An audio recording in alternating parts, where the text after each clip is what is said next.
Hi guys, మనం last time black వెళ్ళినప్పుడు నా బైక్ రిటర్న్లో ఒంగోలు దగ్గర ఆగిపోయింది. అది 140 స్పీడ్లో ఆగిపోయింది. ఏంటని విజయవాడ షోరూమ్కి తీసుకెళ్ళిన తర్వాత వాళ్ళు ఒక 1 వీక్ టైం అడిగారు. వన్ టైం ఓకే అని వాళ్ళు తర్వాత చూశారు, ఓపెన్ చేశారు. బోర్ పట్టేసిందంట ఇంజన్ 140 స్పీడ్లో. అది కొని కూడా 2020 మోడల్. అది 3 ఇయర్స్ అవుతుంది.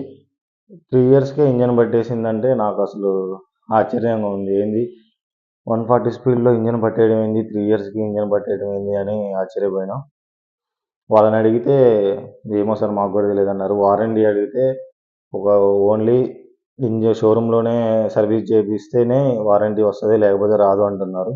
కానీ నేను షోరూంలో ఎప్పుడు చేపించలేదు. అంటే చేపించిన, కాకపోతే కొన్నిసార్లు చేపించిన, కొన్నిసార్లు బయట చేపించిన. ఎంత వీలైతే అంత బజాజ్ వెహికల్స్కి దూరంగా ఉంటేనే మంచిది అని అనిపిస్తుంది నాకైతే. ఈ వెహికల్ రిపేర్ వచ్చినాక